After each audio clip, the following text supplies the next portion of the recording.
Buenas noches. Gracias por acompañarnos a la presentación de este libro, que ya es el número 75, La Biblioteca de Artistas de Canarias. Una colección ya viejuna, porque así tiene ya 31 años. El de hoy es el número dedicado a Juan Gopar. Aprovecho que nos acompaña, por supuesto. Aprovecho para recomendar una exposición espléndida que tiene actualmente en Tenerife, el Instituto de Canarias Cabrera Pinto, por si pasan por allí. Y quien nos presenta también un viejo conocido de la casa y de la colección, ya que en los últimos años ha hecho 2 libros más, que fue el de Juan Hidalgo y el de Luis Palmero, y hoy el de Juan Gopar. Los dejo con ellos. Primero Juan va a decir unas pequeñas palabras y después ya continuará Fernando. Gracias.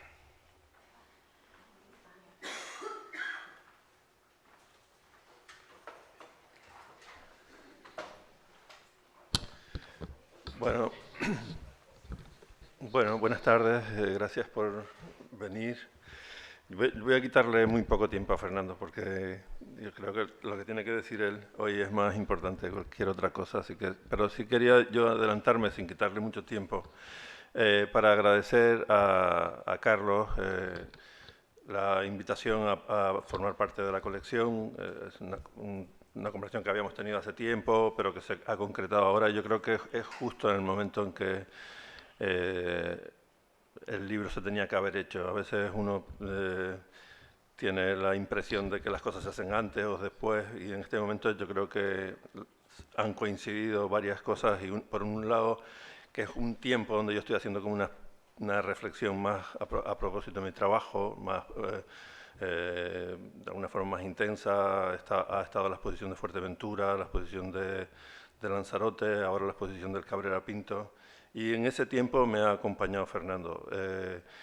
Y bueno, hoy hablábamos en la comida también sobre la importancia de la neurociencia, un tema que últimamente con el que estoy bastante liado, sobre todo en lo que tiene que ver con la percepción, la neurociencia y la percepción de cómo percibimos, y en esta idea de qué somos o quiénes somos. Parece que en lo que somos hay cierta coincidencia, que somos mamíferos, vertebrados, tenemos más o menos todos los mismos órganos, pero la cuestión esta del quién, decía Borges, que dice: yo no sé quién soy.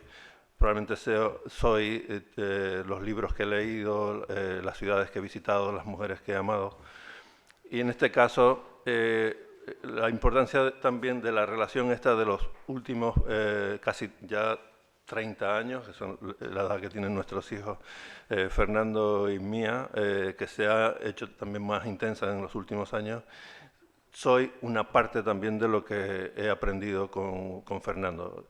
Yo quiero darle las gracias a Carlos, quiero dar las gracias a Alicia, que ha hecho un trabajo fantástico con la parte de diseño. Fernando, que ha estado, que habían como casi 400 páginas, que al final se quedan en 160. Y bueno, y aquí está, a mí me parece, yo he comentado así que a mí me parece un libro fantástico que yo recomiendo. Y nada, solamente eso, no voy a quitarle ni un minuto más a Fernando, y espero que disfruten de lo que él pueda contarles. Nada, gracias. Bueno, pues muchísimas gracias a todos por venir aquí esta tarde. Gracias mil a Carlos Díaz Bertrana por invitarme a completar la trilogía. Gracias a Alicia por diseñar la publicación. Y gracias a Juan por confiar en mí para hacer este trabajo. La verdad es que ha sido un trabajo absolutamente maravilloso el de poder, después de tantos años de amistad y de complicidad, completar una investigación, una serie de lecturas, y ponerme a escribir este volumen, que además aborda y en cierta medida completa cuestiones y aspectos que en otros libros no se pudieron tratar y que ahora sí. El haber podido hacer para una misma colección un libro sobre Palmero, sobre un pintor bueno, abstracto pero también figurativo, muy interesado por oramas, hacer un libro sobre Juan Hidalgo, del que por cierto llevo debajo la barroca triste y la barroca alegre, la camiseta que luego se verá al final de la charla, y bueno, con todo lo que suponía Juan Hidalgo. Presentábamos no hace mucho aquí su volumen la gestación de Zag en el año 64, su paso por Darmstadt, su vinculación con Cage, todo el trabajo que va a realizar luego ya en los años 80 y sobre todo ese papel de Juan, que es maestro de muchos y yo creo que una figura verdaderamente insustituible. Y de repente poder completar como lo que la trilogía, dedicándome a un pintor que no solo es un pintor, sino que también realiza objetos, esculturas, instalaciones y que tiene un trabajo y una mirada antropológica, pues era también importante. Además, en cierta medida, tocaba a artistas vinculados cada uno de ellos pues con una isla, ¿no? Un artista como Juan, que vuelve aquí a Gran Canaria para instalarse en el centro de la isla en Ayacata, Palmero en Tenerife, Juan en Lanzarote, pues era como pensar sobre estas tres islas y solamente me faltaría hacer uno sobre La Gomera, dado que yo me crié en La Gomera, pero eso va a estar más difícil y por tanto eso queda para otra ocasión o más bien para un libro, tal que lo tengo prometido hace mucho tiempo a mi padre, hacer un libro sobre La Gomera en los años 70. Bueno, yendo a la cuestión, cuando me encargó el libro, Carlos, y cuando empezamos a trabajar, lo que no sabía es que iba a tener un verano tan canario y tan vinculado a los artistas de Canarias, porque al mismo tiempo que tenía el año pasado que escribir este libro, pues tenía que escribir un libro sobre Martín Chirino, que se publicará ahora en breve, dedicado a los vientos, a la serie Los vientos, y estaba trabajando en preparar un libro que supongo que saldrá en septiembre, dedicado a Manolo Millares, con lo cual estaba con los tres entre manos y hubo un momento que dije, ¿por qué estoy pillando esta obsesión canaria tan tremenda? Y tenía que entregar primero el de Chirino y después el de Gopar, y era en muchos momentos aspectos que se iban entrecruzando, y al terminar el de Chirino y tratar de cerrar el de Juan, como él dice, me di cuenta que había escrito 460 páginas y no había contado las páginas que eran y se me ha ido la mano muchísimo, con lo cual escribí más bien una enciclopedia Gopar que un libro sobre Juan. Luego lo fui recortando y finalmente quedó en el formato de la colección y han conseguido Juan y Alicia que entre en el volumen, porque realmente pues veíamos que necesitaba 2 tomos, ¿no? Y eso no se iba a consentir ni era posible que se hiciera. El libro es un libro sobre Juan Gopar, pero también creo que es una suerte de teoría de la pintura, o que tiene que ver con reflexiones sobre la teoría de la pintura, y en los capítulos que tiene comienzo tratando la cuestión del resto, y aquí hago una evocación de por qué empiezo por ahí, por el resto, y es porque tengo siempre muy presente una conferencia que le encargué al gran historiador y amigo, tristemente fallecido hace años, Ángel González García, que tituló una conferencia El resto en los Encuentros Internacionales de Arte Contemporáneo en Arco. El curso era sobre la crítica y sobre qué es la crítica de arte, y habíamos invitado que vinieron a Rosalind Krauss, a Leo Steinberg, a Gilles Deleuze, a Félix Guattari, y habíamos invitado a Jorge Oteiza y a Ángel González García. Y entonces, bueno, con todos esos pesos pesados, Ángel me dijo, voy a hacer una conferencia sobre las frases más tontas de Walter Benjamin, que es una idea como extraña, pero esas son las ideas que él era capaz de sacarle partido y volverlas productivas. Al final la conferencia no es solo sobre frases extrañas de Walter Benjamin, sino sobre qué significa el resto, y él tiene una frase muy buena que dice, no sabemos si el resto es lo que sobra o lo que falta, pero lo que sí sabemos es que a veces en el resto se encuentran las cosas más importantes. Es decir, que en los desechos, en los detritus, pueden encontrarse los diamantes. Y añadía un famoso verso de Paul Celan que dice así, dice verdad quien dice sombra.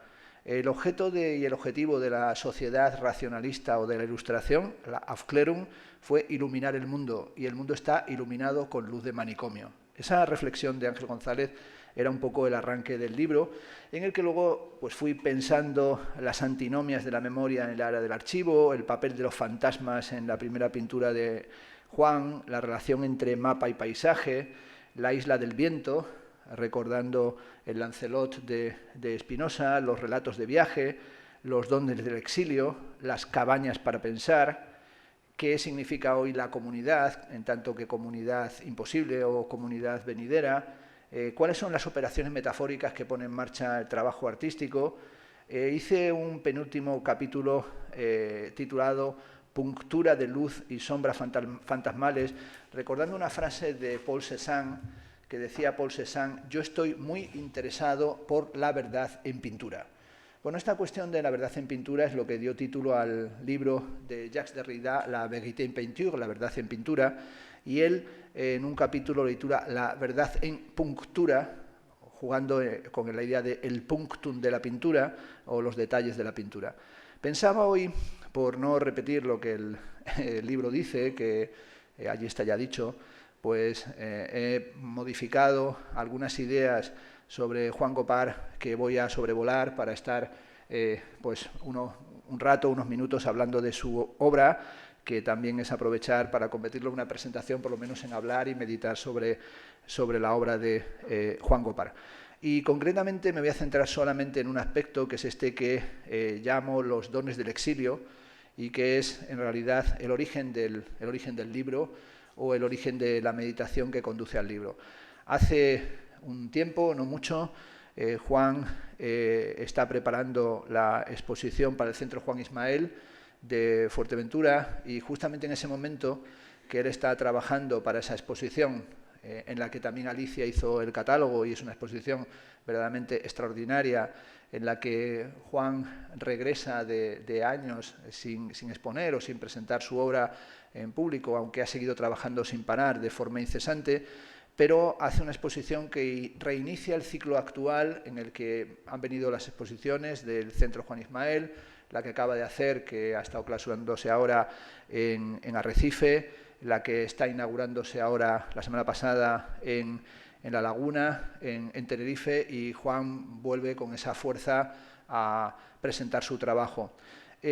Cuando hace el proyecto del Centro Juan Ismael, Juan y yo estamos embarcados en elaborar un libro que ha aparecido, publicado por el TEA, que se titula Taller de Reparaciones, que es un libro en el que teníamos que mostrar cuál es el proceso que conduce a la elaboración de la obra. Es una colección que desafortunadamente solo tiene un volumen, y hablábamos hoy que puede ser un tipo de colección que solo tenga un volumen, y digan, es que lo empezó por dos funestos, ¿no? Y que lo empezaran Juan y Fernando hizo que ya no hubiera más volúmenes, pero el TEA planteó la posibilidad de que hubiera unos libros que fueran libros de artistas, con críticos o teóricos, que mostraran de dónde surgen las ideas artísticas, y que fuera material, digamos, no totalmente cerrado, ni categorizado, ni totalmente formalizado.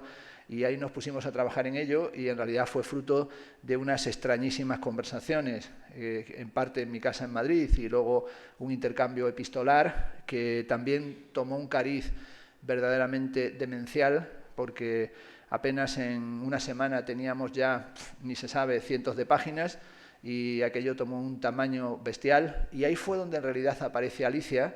Es decir, Alicia aparece como la única persona que fue capaz de convertir ese material tan absurdo y tan extraño en un libro, y la citamos aquí en el Hotel Santa Catalina, ya se acordará, y le dijimos, mira, tenemos un montón de páginas y materiales, queremos que sea un libro raro y hay que convertirlo en libro. Ya nos miró con cara de estos dos flipados, no saben lo que quieren hacer, pero finalmente consiguió hacer un libro con aquello que se llama Taller de Reparaciones. Bueno, ese libro, que estamos de él muy satisfechos, ¿verdad?, como de este, pero que es un poco el complemento dialogado, conversacional, o la correspondance, la correspondencia entre nosotros dos, esa es la base. Pero también, en cierta medida, en la base del trabajo se encontraba la reflexión sobre los dones del exilio, que no es una reflexión mía, sino que es una reflexión de María Zambrano. En un libro hermosísimo que se titula Los Bienaventurados, María Zambrano habla de eso, de los dones del exilio, y sobre todo de las revelaciones que se producen cuando uno está en el exilio y ha abandonado aparentemente toda esperanza. No hay nada, vamos a ello, dice Virilio en su libro sobre el desierto, no hay nada más abrumador que lo que le sucede al que transita un desierto, porque vemos desde el comienzo el lugar al que llegaremos, que no es otro que el desierto mismo, la oscuridad y la noche. Y por medio, dice Virilio, aparentemente no hay nada.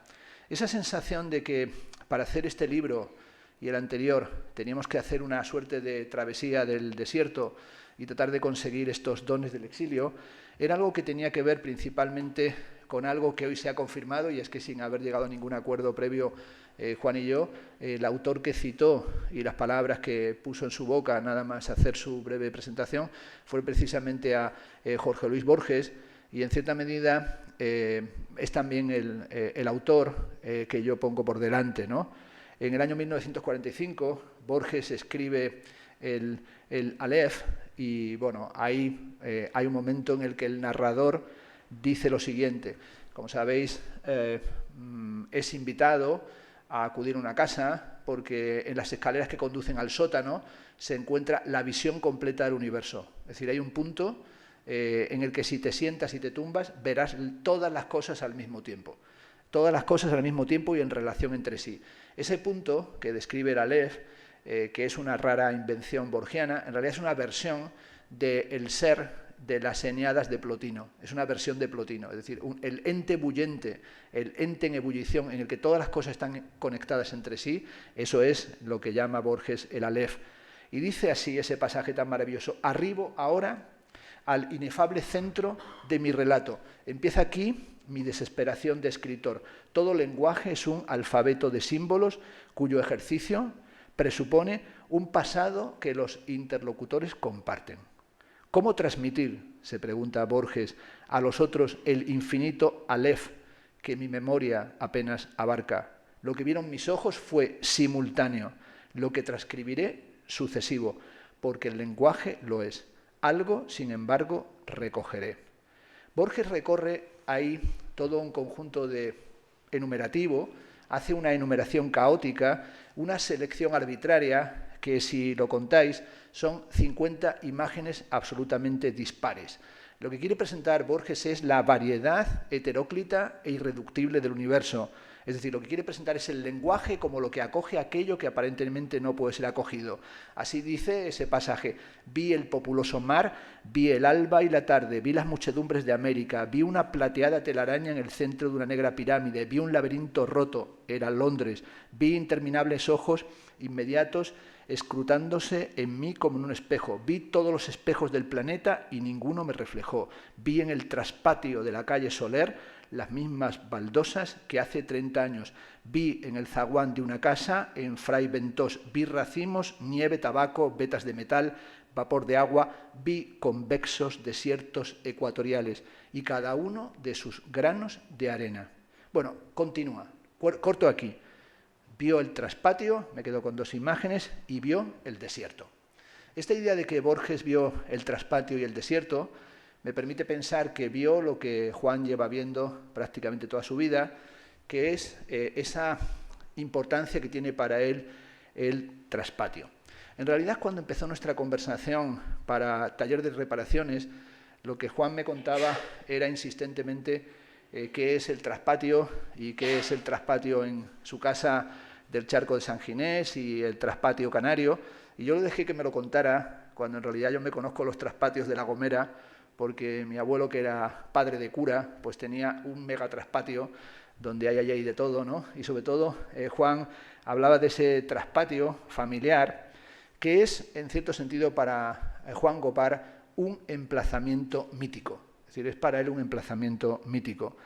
En cierto sentido, él, cuando habla del traspatio, pues, y habla de ese lugar donde el material cae, ¿no? Y el material se sedimenta, pues me dijo que tenía mucha relación para él con Rauschenberg, y así evocaba esta pieza de Rauschenberg, pero también evocaba a Joseph Beuys, y sobre todo evocaba un espacio que tiene densidad antropológica, vamos a decirlo así, un lugar mítico, pero ¿por qué no llamarlo mejor un lugar del bricolage? Es decir, un lugar del bricolage.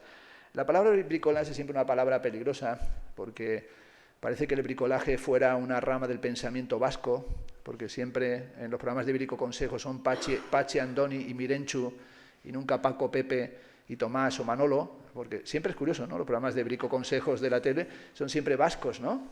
No sé por qué los vascos les da por el bricolaje y no a los gaditanos, ¿no? Pero bueno, el bricolaje en el sentido antropológico es una noción que utiliza Claude Lévi-Strauss en su libro El pensamiento salvaje. Él dice, es falso que los primitivos sean menos técnicamente preparados que los llamados civilizados, porque los pueblos primitivos tienen una relación con los objetos, que es que son capaces de mantener su enciclopedia técnica totalmente operativa frente a los civilizados, que no somos capaces de reparar lo que tenemos entre nuestras manos. Si a mí me falla ahora el ordenador y no funciona la conexión al cañón, pues estaremos aquí sin poder hacer nada, pero sin embargo ellos son capaces de hacer con los materiales fragmentados, fracturados, reconstruir una cierta totalidad. Y el espacio del traspatio es un espacio de huellas, de pulsiones, y me permitiré decir que es también un lugar de fósiles o de archifósiles, y es un lugar de objetos heteróclitos que nos llevan a pensar también el espacio de la pintura como un espacio de bricolage.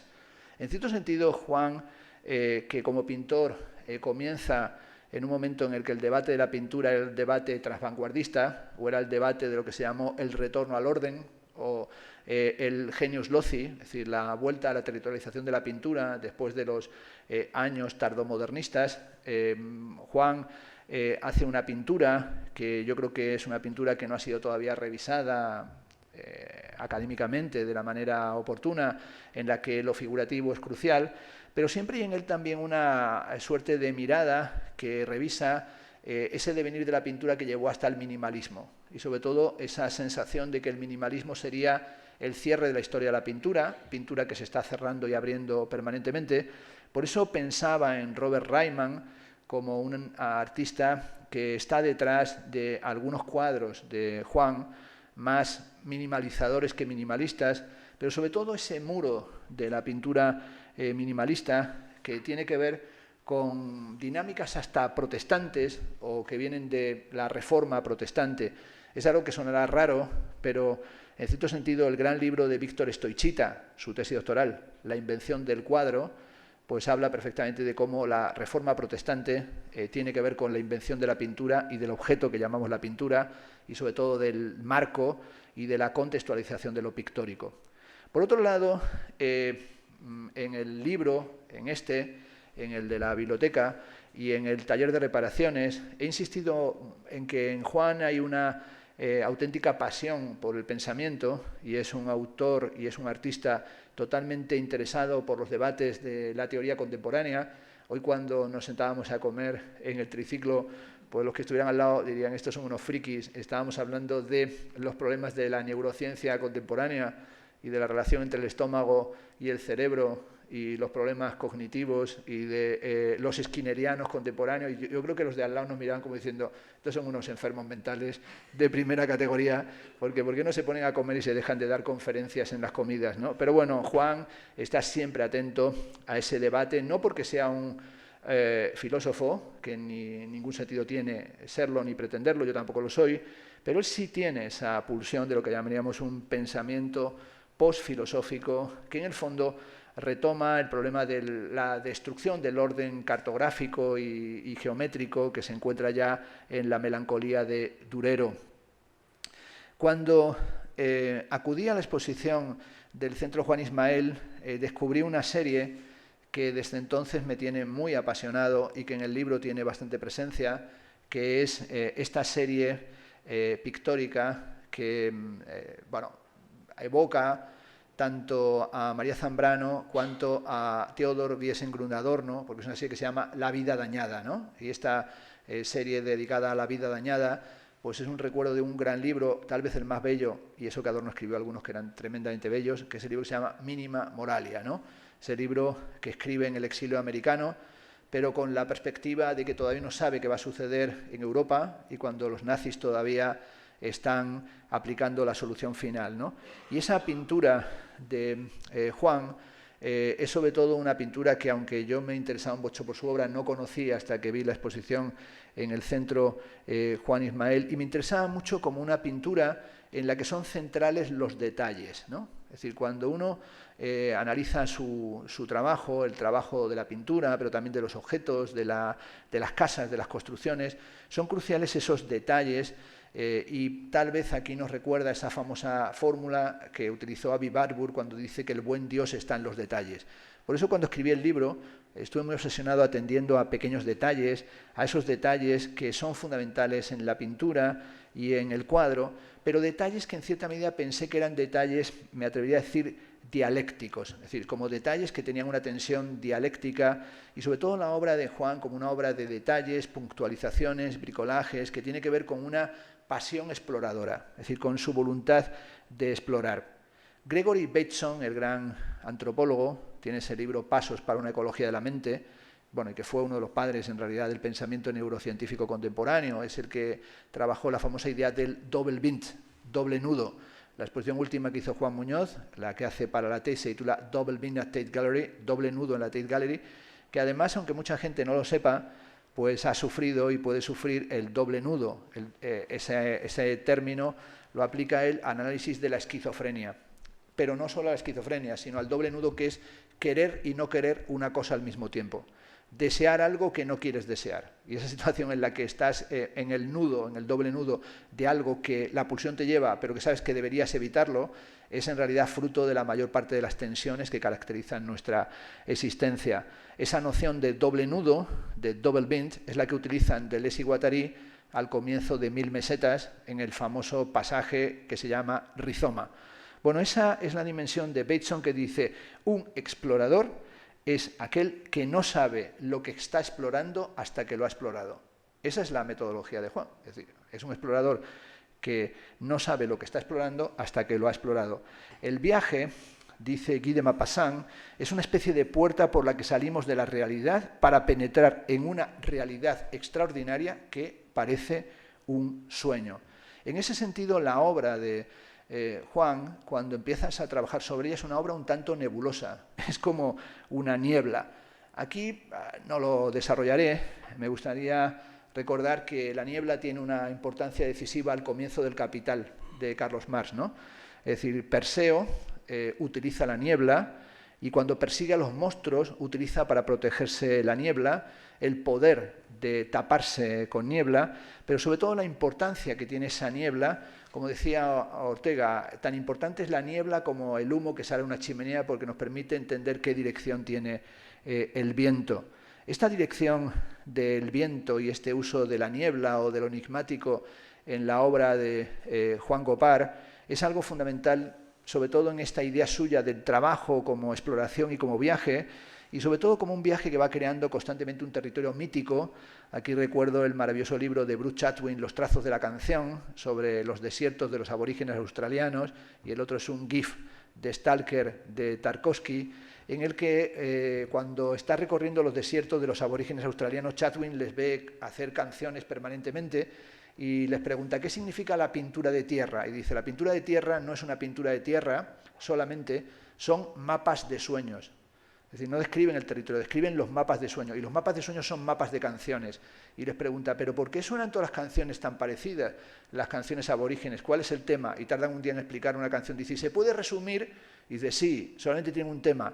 No tienes que herir la tierra porque vives de ella.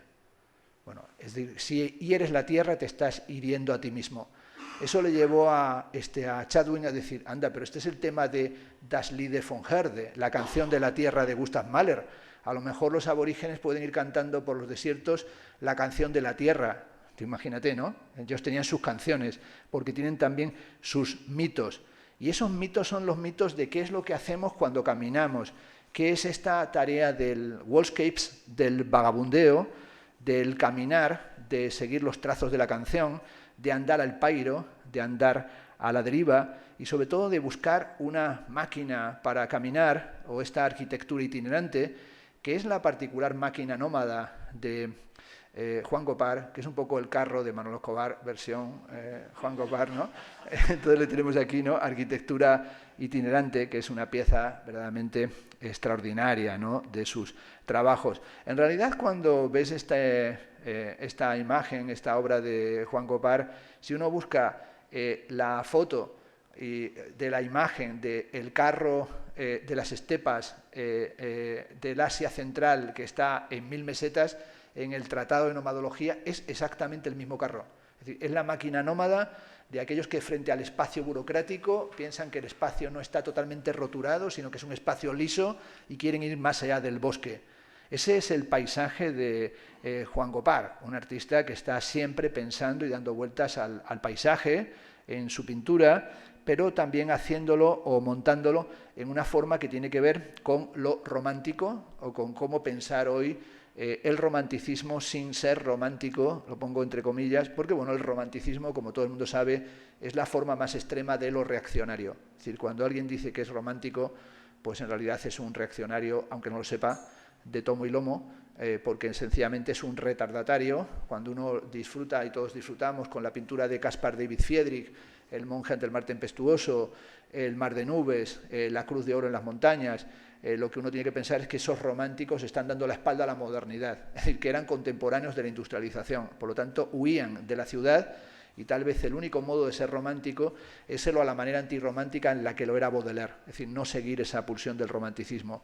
En cierta medida en Juan hay esa dinámica del romanticismo, pero también del papel de lo infantil y de la infancia o del niño en el romanticismo. Hay una cita de precisamente Caspar David Friedrich en la que Friedrich dice lo siguiente: el arte ha de comportarse como un niño, la ciencia como un hombre. La única fuente verdadera del arte es nuestro corazón, el lenguaje de un ánimo infantil puro. En este sentido, también en Juan hay una preocupación por lo sublime, y sobre todo en obras anteriores ese tema de lo sublime está francamente muy presente, pero no lo sublime figurativo, sino lo sublime, me atrevería a decir, posmoderno, en el sentido en el que, aunque él a veces en sus fotografías y en sus imágenes puede aparecer como un caminante romántico, ¿no?, como esa imagen de Juan ante el mar de lava, sin embargo en su pintura evita esa presencia del monje, esa última playa, esa playa deshabitada, ¿no? Esa dinámica de lo sublime, que es también la dinámica de un artista en el que está presente siempre la cuestión de la isla, ¿no? Es decir, siempre presente la cuestión de la insularidad, es decir, que además en Juan aparece asociada a la idea de la isla taller y sobre todo a la poesía de Padorno, que ha mencionado siempre prácticamente no solamente como una referencia, sino hasta como un camino metodológico, es decir, como si fuera Padorno el que le enseñara que había ahí en la comprensión de la isla como un taller una metodología, un camino que se tendría que seguir. Como dije, pensando para el libro de Juan Gopar, sobre todo fue en este verano pasado muy importante el que cuando ya no podía seguir escribiendo más sobre Chirino, Millares y Gopar, me dedicaba sobre todo a revisar a Deleuze y a Guattari, y eso fue lo que hizo que estuviera ahí meses y meses.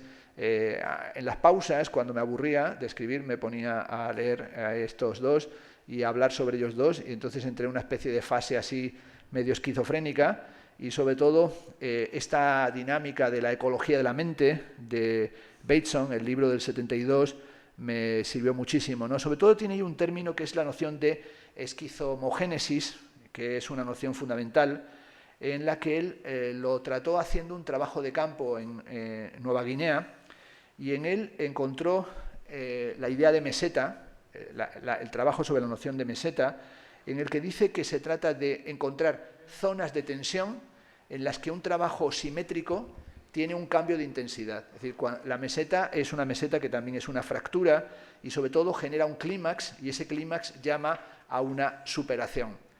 Bateson dice, una meseta es un lugar en el que los materiales están visibles y dispuestos, ¿no?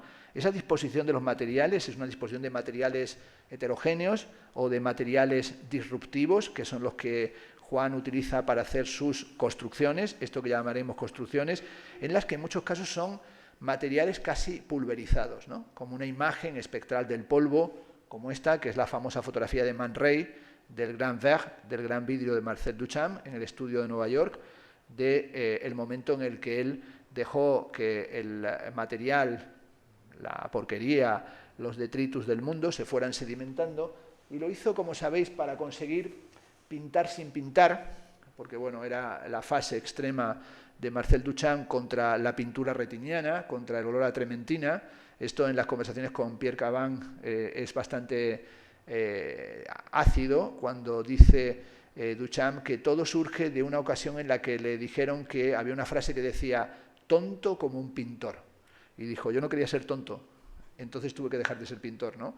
Y le cogió gran manía a la trementina y al olor en general, a la pintura, y en este caso lo que hizo fue dejar que se acumulara el polvo y la pelusa sobre el gran vidrio colocado en el suelo en horizontal, y finalmente esa parte que vemos ahí es la parte del molinillo de chocolate, las matrices de Eros, la deslizadera, es decir, la parte inferior del gran vidrio, y luego fue retirando todo lo que estaba allí para solamente en las formas cónicas de las matrices de Eros dejarlo como pigmento, que es, por cierto, un material que cuando uno entra ahora en el CAM, cuando vayáis el próximo día, pues veréis la versión de las matrices de Eros de Richard Hamilton, es decir, que se verá cuando se inaugure la exposición, que no sabía que era de la colección de aquí de Canarias y que está aquí la versión que hizo Hamilton del polvo ahí en suspensión. Hay una anécdota muy buena, como paréntesis, de Salvador Dalí, que dice Dalí que él estaba con Marcel Duchamp cuando recopiló el polvo para esta parte del gran vidrio. Es mentira, porque esto se estaba haciendo en Nueva York, pero él dice que estaban en la Guerra Mundial, que iban juntos entre Francia y Bélgica. Eso es una ficción absolutamente, eso es falso, eso nunca sucedió, pero él lo quiso contar de esa manera porque le daba la gana. Pero tiene una frase muy buena en la que dice, en realidad, el intento duchampiano de recoger lo que sale del cuerpo, la saliva, dice, habría que recoger la saliva de los conferenciantes cuando hablan, los escupitajos que se escapan, porque si se canalizara todo ello, las empresas hidroeléctricas podrían construir presas de saliva de conferenciante y la electricidad estaría más barata en el mundo. Bueno, la sola idea de tubos desde las bocas de los conferenciantes con saliva creando un sistema de pantanos de escupitajos era buena. Pero él luego añadió una idea, dijo, le propuse a Duchamp, ¿por qué no recogemos toda la polución nocturna que en el mundo se produce para tener un seminario? Bueno, todo el semen de las masturbaciones y de lo que sale sin que nadie se preocupe por ello, recogerlo por tubos, entonces crean grandes depósitos de semen para inseminar a quien lo necesite. Y luego dijo, y Duchamp añadió, ¿por qué no recogemos la pelusa de los ombligos masculinos? Claro que es una idea muy buena, es decir, los ombligos masculinos generan pelusa, los femeninos menos. Y dijo Dalí, eso es bueno, así no quiebra el sector textil catalán. O sea, él imaginaba gente tricotando pelo de ombligo para conseguir que no quebrara la industria de los telares o la industria textil catalana. Bueno, volviendo a Juan, en cierta medida él también está muy preocupado y obsesionado por el animal, ¿no? Por el animal en un sentido biosemiótico, ¿no? Podríamos decir, es decir, por ese animal que es el animal de la variedad infinita y de los cambios perceptivos, que se encuentra, por ejemplo, en esa serie del desierto, del año 85, que hay esas huellas del desierto, que pueden ser espejismos del desierto, que tampoco en aquel momento lo veía así, pero sobre todo esa especie de búsqueda en Juan de una arquitectura itinerante, estas son piezas y materiales también de trabajo suyo, y sobre todo un intento de pensar el papel de la imaginación en medio del desastre contemporáneo, ¿no? Esta es una cita de Susan Sontag, realmente yo creo que muy buena, que dice esto que leéis, que vivimos bajo la continua amenaza de dos destinos igualmente temibles, que son la banalidad inagotable y el terror inconcebible. Y realmente es así, ¿no? Estamos entre lo banal y lo aterrador.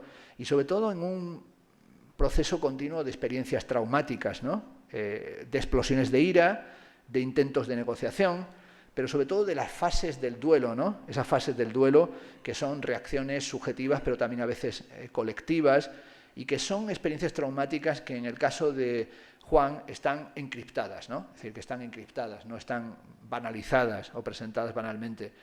A Juan una de las cosas que, digamos, le moviliza es sobre todo la reflexión sobre la catástrofe en curso, o la catástrofe ya irrefrenable, que es la catástrofe del antropoceno. La llama Rob Nixon la lenta violencia, ¿no? Lenta pero también acelerada, pero sobre todo cómo tratar de atrapar el presente en un momento que es el momento disyuntivo, ¿no? Es decir, ese momento totalmente fracturado. El libro último que publicó Paul B. Preciado, Dysphoria Mundi, prácticamente dedica 400 páginas solamente a dar sus versiones y a traducir y retraducir una y otra vez la famosa frase de Shakespeare, time is out of joint, ¿no? El tiempo está desquiciado, ¿no? El tiempo está fuera de quicio. Esta frase, el tiempo está desquiciado, que aparece en varios momentos en el teatro shakespeariano, es la frase que le obsesionó también a Derrida. El tiempo está fuera de quicio, pero el tiempo está fuera de su jambas, es una puerta que no se cierra correctamente, y Paul B. Preciado llega a decir, bueno, el tiempo está desmadrado, el tiempo está despadrado, el tiempo está fuera de madre, es decir, el tiempo está despatarrado, es decir, el tiempo en realidad está deconstruido. Y ese tiempo destructurado, desestructurado, es también el tiempo que a Juan le preocupa, que es el tiempo planetario y el tiempo del mundo y el tiempo del planeta, y es sobre todo ese tiempo del antropoceno, que es una cuestión sobre la que Juan lleva trabajando ya desde finales del siglo pasado. Estas son piezas, Antropoceno se titula esta, de 1999, es decir, no es una situación a la que se haya subido ahora, porque sea un debate que está ahora siendo ya un tema, entre comillas, de moda en los teóricos. Tenemos que darnos cuenta que los teóricos del arte que han empezado a escribir sobre la cuestión del antropoceno lo han hecho en realidad en los últimos 4 o 5 años. Es decir, que el libro Inclusiones de Bourdieu es de hace 5 años, que el libro de Paul Ardant es de hace 2 años, que es verdad que Blanca de la Torre, que ha venido aquí al CAM en distintas ocasiones, lleva trabajando en este tema, pues sí, 6, 7 años, pero que hay artistas y pensadores que estaban en este tema ya desde hace tiempo. Y sobre todo esta cuestión de pensar hoy no solamente los mass media o la especificidad o la hibridación de los géneros artísticos, sino hacer una suerte de reflexión sobre nuestro tiempo como un tiempo en el que es crucial la geología. Este es un libro que tal vez conozcáis, pero que para el libro de Juan ha sido para mí fundamental, aunque luego pertenece a las páginas que corté, o que toda esta parte la retiré, porque hice una parte dedicada a la obra de Juan Copán en relación con la geología, con la investigación geológica. Este libro sí que me orientó mucho, que es un libro de Jussi Parikka, que se titula Una geología de los medios. De hecho, cuando lo conseguí, al comprarlo, pensé que decía genealogía, pero luego vi que no, que era un libro sobre geología. Y habla de esa cuestión que es el giro geológico, es decir, la importancia que tiene la geología. Si hace unos años se empezó a prestar mucha atención a la geografía y a la geografía radical, que en realidad geografía era una asignatura en el bachillerato o en la enseñanza general básica cuando la cursamos horrible, ¿no? Porque era una asignatura, bueno, era una asignatura muy pesada, ¿no? Aburridísima, los mares, los cabos, los golfos, los ríos, los afluentes, etcétera, etcétera, y había que aprendérselo todo aquello de memoria, y realmente yo creo que de esas asignaturas que le cogías manía, pero sin embargo, hoy en día la geografía tiene que ver sobre todo con la desigualdad urbana, con la planificación y con el territorio, y hoy en día los geógrafos, como muchos que ni siquiera los reconocemos como geógrafos que lo son, como Edwin Soya, como Edward Soya, como Neil Smith, como David Harvey, que Harvey es un geógrafo, pues en realidad cuando la gente dice es que los geógrafos han hecho una gran contribución a la comprensión del presente. Y Jussi Parikka dice, en realidad hay que ir de la geografía a la geología. Y pone un ejemplo estupendo, y es que dice, cuando nosotros cogemos el teléfono móvil, nos quedamos con el análisis de la cibernética, del algoritmo y de todas las cuestiones que tienen que ver con las redes que teje y que traza o de la forma de vigilancia que sostienen hoy un teléfono móvil. Dice, pero en realidad hay que analizar el teléfono a partir de la geología, porque este teléfono solamente existe porque hay un material que se llama el coltán. Dice, y hay que seguir este teléfono hasta su materialidad geológica, hasta su petrificación, al material del que surge. Y cuando tú lo sigues hasta allí, pues te vuelves otra vez al Congo, y vuelves otra vez al esclavismo, porque el coltán se consigue porque hay niños que son los que utilizan en las minas de coltán, porque son agujeros que no caben gente del volumen de una persona adulta, y por lo tanto cuando uno googlea coltán, lo que se encuentra son niños pequeños metidos en agujeros, sacando este material para poder tener los dispositivos de la nanotecnología. Es decir, detrás de todos nuestros dispositivos se encuentra el esclavismo y las formas de la dominación contemporánea, que si comenzó el siglo XIX-XX, gracias al caucho del Congo belga, que era que extraían allí del caucho el rey de los belgas, y que teníamos las ruedas que menos fricción tenían con el suelo gracias al esclavismo, en la famosa imagen, ¿no?, que utilizó el corazón de las tinieblas de Conrad, de aquel primitivo, ¿no?, de aquel nativo, aquel indígena al que le habían daban una cantidad de caucho a extraer. Si no lo conseguían, lo que hacían era que les traían trozos de su familia.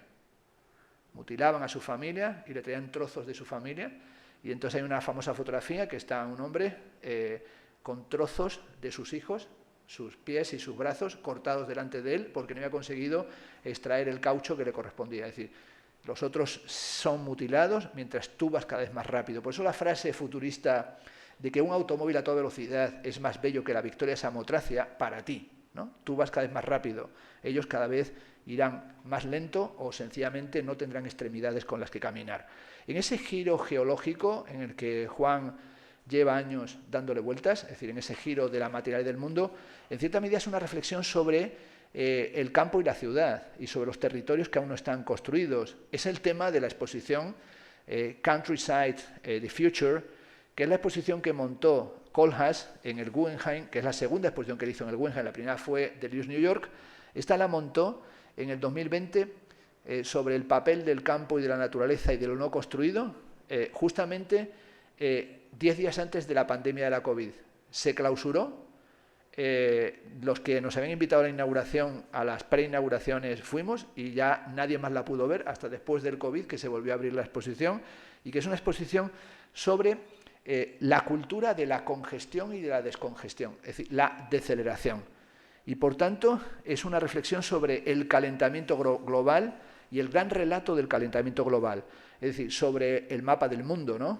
Esto es The Wall, esto es el famoso mundo, ¿no? Ese Wall City, que es la urbanización total, que como sabéis vendieron La Palmera y El Mundo, que era esa urbanización con el mapa del mundo. Cada isla de ella se vendía para que un rico tuviera ahí su construcción, pero fue un desastre, entre otras cosas, porque se dijo, bueno, que la subida del nivel de los océanos haría que si comprabas Italia, pues dentro de poco no tuvieras Italia, sino que tuvieras directamente Venecia, o no pudieras ni siquiera llegar a tu casa porque estaría como la Atlántida, ¿no? Sería el mundo convertido en la Atlántida. El libro de Kohlhaas, que está en Taschen, es sobre todo un libro de preguntas, es decir, es un libro de preguntas, y yo creo que hoy en día son fundamentales las preguntas. De hecho, si entráis en YouTube y buscáis cuestiones para el futuro de Ren Koolhaas, había un muro enorme de preguntas, de cientos de preguntas, que él se hace sobre en qué situación nos encontramos. Y esas preguntas yo creo que son las preguntas que Juan lleva también años haciendo, y sobre todo sobre la debrisferia, ¿no? Esa debrisferia que es de la que habla Anka Venera y Arnold Stephen en un libro. La debrisferia es la corteza o el estrato de la corteza terrestre que está formado por escombros, por desiertos, por arrecifes de coral o por construcciones similares, pero sobre todo el paisaje superficial del mundo que está contaminado y que ya no va a poder ser recuperado.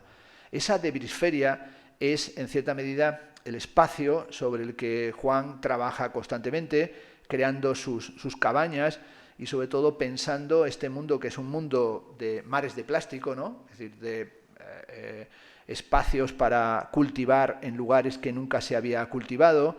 Kohlhaas, por ejemplo, hizo un mapa del mundo con paisajes de plástico y en él recoge muchos paisajes de plástico de Canarias, es decir, mares de plástico, de lugares de producción, por ejemplo, de plátano.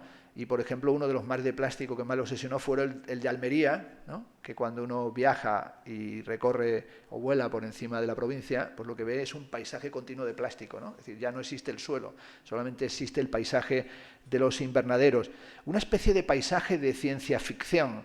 Esta es una foto de Kohlhaas con sus colegas en la que sale esta foto tan rara, que están ahí como si fueran Kohlhaas y los vaqueros de Brokeback Mountain, o están ahí como para hacer una película del oeste o de un clan de la droga en la frontera en Sinaloa, ¿no? Y él preguntó, ¿qué estamos viendo? ¿Estamos viendo el paisaje? Y dice, no, estamos en Tahoe, que es una de las zonas menos construidas del mundo, y ahí se está construyendo, se va a construir una ciudad que se llama TRIC, el Tahoe Industrial City. Es ahí donde se van a instalar las centrales de Google, de Tesla, y es el sitio hacia el que se amplía Silicon Valley. En realidad se amplía, como supe la semana pasada, y han encontrado otro sitio en el que han decidido que se instalan, que es en Málaga. Con lo cual, si no habéis ido hace tiempo, id ahora porque ya no podréis ir. Porque cuando se instalen ellos, ya no habrá pescadito frito para los demás. Es decir, que harán ellos la captación total del boquerón, ¿no? Pues aquí estaban contemplando ese paisaje en el que no hay nada, pero en el que va a aparecer lo que tiene que aparecer, que es la isla de Hormigón. Por eso el trabajo de Juan es un trabajo sobre estas cuestiones, ¿no? Además, un tema que lo obsesiona desde hace tiempo. Por ejemplo, ya en el 2000 aparecía el tema de arquitectura de los comunes, o la idea de lo común y los comunes, que es un tema que luego en el 2011 se volvió central, ¿no? Es decir, la idea de lo común, o de lo procomún, o de lo comunitario, o, aunque no guste, de lo comunista también, ¿no? Que el comunismo no solamente es el comunismo realmente existente, el burocrático, sino que también es la posibilidad de que exista una comunidad guiada por algún tipo de utopía. Terminaré. En cierta medida el libro sobre Juan es un libro también sobre nuestra era, sobre nuestro tiempo, sobre la era del capitalismo de la vigilancia y sobre la sociedad de la exposición. Es decir, qué es lo que se expone y lo que no se expone. Juan es, aunque no lo parezca, pero si tiras del hilo se encuentra fácil, un increíble narrador. Y cuando estás con él, pues realmente puede convertirse en una tarde de historias en la que no deje de aparecer y de hablar sobre 1000 historias y cuestiones. Y sobre todo aparece una y otra vez la evocación del charco de San Ginés, a la que ha dedicado su exposición ahora en Arrecife, y sobre todo la mitología también en torno a su abuelo, o a la figura que aparece como el padre, el abuelo, el padre del padre, la referencia de los relatos. Y esa referencia a los relatos que le permite componer un mundo o componer una arquitectura del mundo, en una especie de composicionismo, podríamos decir, en el sentido de Bruno Latour, con un arte que es humanista, pero tampoco es ideológicamente humanista, sino que toma lo humano también para pensar una cierta forma de la deshumanización. Trabajando sobre este libro y el anterior, resulta que encontré que me había hecho un regalo, y la verdad un regalo que creía que había perdido, pero finalmente apareció, y es que me regaló un libro que se llama Sweet Mother, la Madre Dulce o la Dulce Madre, y es un libro precioso, y es en realidad el origen también de los relatos que nos han unido para hacer este libro, el anterior y los que vendrán, ¿no? Y es un libro que surgió de una estancia en Lanzarote, en el volcán de la Corona, en el que fui allí con la familia, con el objetivo de hacer una pieza vinculada al volcán de la Corona. Finalmente ese libro nunca se hizo, pero sí que se han hecho estos que han venido después, y estando en La Graciosa, en la isla Graciosa, encontró un elemento que le devolvía el mar, que es el que le permitió hacer este libro, y sobre todo crear una trama de relatos en la que es fundamental una cierta reflexión sobre la historia y la prehistoria, sobre lo que él llama el atopos, que no es el utopos, ni el utópico, ni el contrautópico, ni el distópico, sino que atopos es lo que está fuera de lugar, lo que no tiene lugar, pero que está buscando su lugar. Y sobre todo ese atopos es evidentemente el náufrago y el naufragio. Esa reflexión sobre el naufragio está siempre presente en el trabajo de Juan. Esta es la obra del 97, Restos de un naufragio. Hace nada hemos tenido la experiencia de ir juntos a uno de los lugares del taller de Juan en Lanzarote, al Caletón Blanco, y entonces estando allí me dijo, bueno, si vamos al taller, pues agarró el coche, ¿verdad? Y nos fuimos allí a la playa, y estábamos allí justamente llegando, y acababa de llegar el día antes o hace 2 días un cayuco, ¿no? Y había llegado y estaba allí embarrancado, todavía con la ropa dentro, ¿verdad? Y había gente allí con la toalla, y estaban el espacio de cruce entre los turistas y los migrantes, ¿no? Y en ese lugar en el que se cruzaban unos en una dirección y otros unos con una búsqueda y otros con una determinación del deseo, ¿no? Como del deseo de ocio o de su visión de lo que sería hacer el turismo en ese espacio de fricción tan importante. Allí es donde se trenzaban y tramaban los relatos. Esta es una pieza de Juan en la que reconstruía la cabaña del traspatio y ese espacio con los barcos y con las barcas y con las embarcaciones, y ahí recogía un libro de Yukio Mishima que volví a leer este verano pasado para hacer el libro de Juan, que es el libro de Mishima que se titula El marino que perdió la gracia del mar. Bueno, esta idea del marino que perdió la gracia del mar es sobre todo importante Por cierto, este es un libro que fue decisivo para David Bowie. Bowie leyó muchas cosas y tenemos desde hace tiempo un libro que se llama El Club de Lectura de David Bowie y que explica los libros que leyó y tenía en su biblioteca y la razón por la que los leyó, y realmente es alucinante porque te vas allí encontrando con por qué leyó a Hermann Hesse, por qué leyó a Bertolt Brecht, por qué leyó a Nietzsche, qué leyó de cada uno de ellos y las notas que puso de lectura. Y este libro de Yukio Mishima fue un libro decisivo. Esta es una intervención que tiene que ver con la gran exposición de Juan en el TEA, esa exposición del año 2011 que se titula Era así, no era así, y esta es la cabaña del Gaviero, ¿no? Que es un trabajo que él realizó y sobre todo es un tema que tiene que ver con la idea de el que se retira, el que se aísla, el que se aparta del mundo. Ese tema del que se retira y aparta del mundo era el tema que nos volvió a unir años después para hacer el libro Taller de Reparaciones. Cuando llegó Juan me dijo, he estado leyendo en estos tiempos atrás un libro de Roland Barthes que se titula Cómo vivir juntos. Se trata del seminario que dictó Roland Barthes en el año 77 cuando le hicieron catedrático del Collège de France. Había sido profesor de liceo, tardó mucho en llegar a la universidad y finalmente cuando llega a la universidad su primer curso fue ¿qué significa vivir apartado del mundo? Y el libro es alucinante porque no es un libro, son las fichas que él utilizaba para dar clases. Entonces lo que tiene son las fichas, ¿verdad? Y flechas, y lo que falta es la grabación del curso. Pero lo bueno es que tú cuando tienes el curso, yo no lo he hecho nunca, pero lo haré algún año, que es agarrar el libro y dar tú el curso a partir de las fichas de Barthes, inventando todo lo que falta, que está la estructura ósea y falta el relleno, faltan los ejemplos, falta la retórica que rodearía al propio curso. Y él ahí plantea qué es vivir en un monasterio y qué es vivir la vida monacal y qué ritmos tiene esa vida. En cierta medida, un artista tiene necesariamente que apartarse del mundo para reconectarse con el mundo, para crear esa metoicosis, esa idiorritmia. Hay un libro de Sloterdijk que se llama Apartamiento del mundo, en el que dice ¿dónde van las personas cuando quieren apartarse del mundo en un lugar en el que no existe la posibilidad de la soledad? El único lugar que ofrece un apartamiento del mundo es la música. Y la música es el espacio de la meditación del apartamiento del mundo. Es decir, uno escucha música para tratar de apartarse del mundo y reconectarse con el mundo.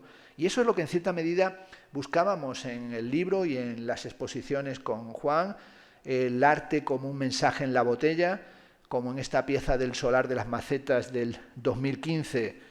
Theodor Adorno hablaba así del arte, dice, el arte es un mensaje en la botella, un mapa del tesoro, una huella de los dramas existenciales. El arte es una forma de dar cuenta, dice Adorno, de la vida dañada.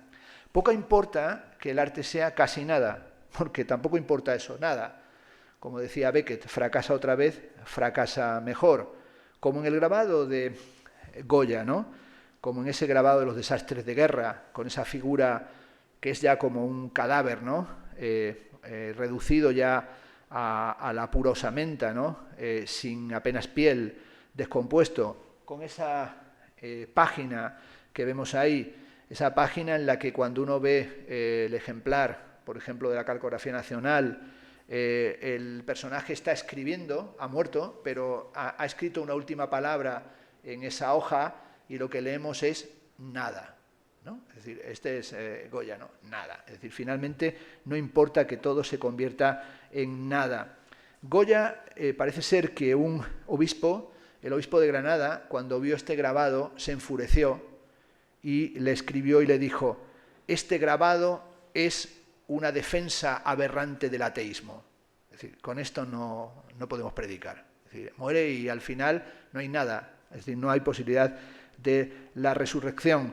Y Goya le contestó, pobre obispo, qué mal me interpreta. Lo que en realidad quería decir mi fantasma no es que no haya nada, sino que no hay ni siquiera eternidad, porque allí no se encuentra nada.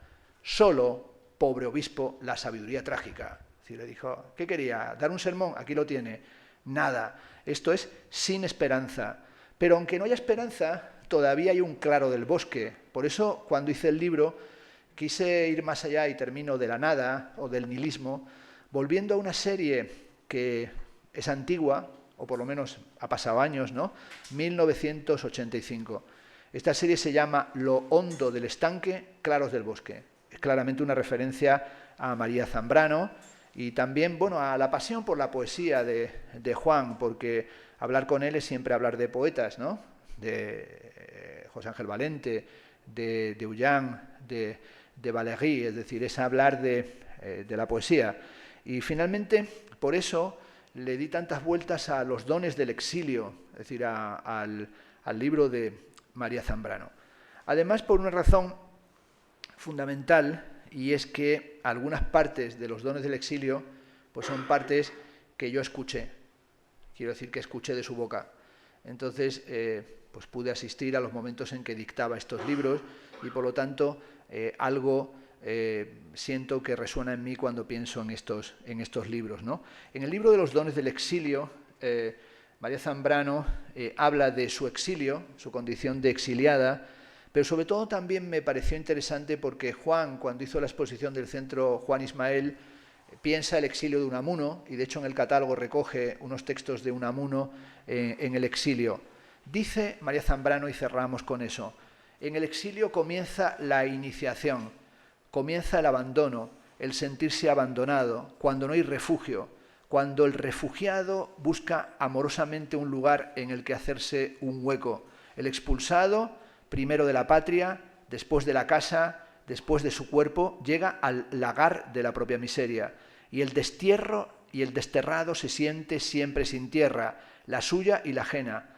Patria, casa, tierra no son exactamente lo mismo, son recintos diferentes o modos diferentes de un lugar inicial que se configura y se presenta. Es esta condición del exiliado que es una especie de ser escandaloso, es el que sale, el que está fuera, es el átopos, que le interesa a Juan, es el desenraizado, pero es el que encuentra en el desierto también una tentación, es el que vive en la ausencia de límite, es un ser movido por la luz. Es por eso que, pensando en Juan, dije, ¿y por qué no añadimos un capítulo sobre centauros del desierto, ¿no? Sobre esta película de los seres del desierto, la maravillosa película del 56. Bueno, por cierto, la película tiene un título fabuloso, Centauros del desierto. El título original es The Searchers. Esto es muy bueno porque en español algunos títulos de películas son mejores que los títulos originales, ¿no? Los buscadores, ¿no? Los que buscan. Esta, sin embargo, es Centauros del desierto, ¿no? Bueno, estos centauros del desierto, o esta música del desierto, que es también el desierto de lo real, ¿no? Evidentemente de Matrix, pero también el espacio de lo desacogedor. Esto fueron notas que tomé para la conferencia en el Juan Ismael, que es que durante la guerra de Ucrania se desató la bunkermanía, y que un constructor de búnkers hizo el negocio redondo, y es que la gente mandó construirse búnkers a 30.000 euros el modelo más barato, y por lo tanto hay gente que se ha hecho el búnker con la guerra de Ucrania, ¿no? Yo digo, pues esto es maravilloso, o sea, yo creo que llegó tarde ya para hacerme el búnker, ¿no? Y estas cosas de cómo sobrevivir en un búnker. Bueno, en cierta medida Juan no busca un búnker, ¿no? Sino que busca una cabaña, ¿no? Busca esa casa, que esta es la casa, la cabaña para el TEA, y sobre todo cómo construir una cabaña en un momento en el que la belleza es siempre una belleza, que es una belleza que cae. Hay un verso de Rilke que está al final de las Duinis Elegien, de las elegías de Duino, que dice que vivimos en un mundo interpretado y solo los perros saben que tenemos fidelidad a una costumbre. Dice, apenas podemos decir torre, fuente, casa, arco, ventana. Dice, pero es maravilloso estar aquí, ¿no? Dice Rilke. La belleza, comienza así las elegías de Duino, no es sino el comienzo de lo terrible, justo aquello que no podemos soportar porque amenaza con destruirnos. Pero es, dice, maravilloso estar aquí, sobre todo cuando cae algo feliz, ¿no? La belleza de algo que cae. Esa belleza que cae es una especie de momento de descreación, o la idea de que en la caída puede haber un resurgimiento. Bueno, es la famosa imagen de la semilla, ¿no? La cesura, el inclinarse del sol negro, la poesía de lo residual, incluso la poesía de la basura, o la poesía del detritus. En unas declaraciones que hizo Juan Gopar en el diario de Fuerteventura, y eso está bueno que citemos el diario de Fuerteventura después de citar a Rilke, dice Juan Gopar sobre la muestra del Juan Ismael: se puede enseñar cómo va el mundo caminando por las orillas de una playa. o caminando por las orillas, que son también las orillas del mundo. En este sentido, dice Juan Gopar, la basura de hoy es la antropología de mañana, por lo que para entender el mundo nos basta con un detenido paseo por las orillas e identificar de dónde vienen los objetos que arrastra el mar, como un retrato del tiempo en el que vivimos y en lo que se está convirtiendo nuestro tiempo de ruinas. En este sentido, es una tarea en la que se recogen las ruinas del mundo, pero también es una reflexión sobre la ruina y el souvenir, en la que el trabajo que siempre evoca y recuerda de su querido amigo Fernando Estévez es crucial, es decir, el trabajo de Fernando Estévez sobre la antropología del turismo, ¿no? Por cierto, el libro de Fernando Estévez que recogieron y publicaron en Concreta y que recogió Díaz Cuyás, sobre todo, nos hizo conocer, a los que no tuvimos el placer de tratarle, a una figura importante, a una figura sobre todo que hizo contribuciones en la antropología del turismo y sobre todo desde la antropología aportando materiales para el arte muy importantes, ¿no? Y sobre todo esa relación entre souvenir y ruina y entre exilio y residencia, pues dice María Zambrano, de lo que huye el prometido al exilio, marcado por el desierto, es de un dónde, de un lugar que creía que era suyo. Es decir, el exiliado es aquel que está en la orilla del mundo, meciéndose en el mar, que revive y despierta y que encuentra un espacio en el que soledad y libertad le dan la clave. Y es esa oscilación necesaria que está en el trabajo de Juan Gopar entre territorialización y desterritorialización la que hace que la obra de Juan sea una obra que yo creo que se desmarca. Es decir, es una obra que podría entenderse como una obra del desmarcaje. Es decir, Juan toma materiales, pero no quiere meramente remarcarlos, sino en cierta medida desmarcarlos o romper los marcos. Bueno, en este libro y en el taller de reparaciones, lo que intenté fue no ponerle un marco, un passepartout o un pedestal o un frame a la obra de Juan, sino que en realidad traté de acompañarle y de marcarme y desmarcarme en relación con su trabajo. E insisto una vez más, estar aquí contigo, Juan, ha sido un auténtico placer. Muchas gracias.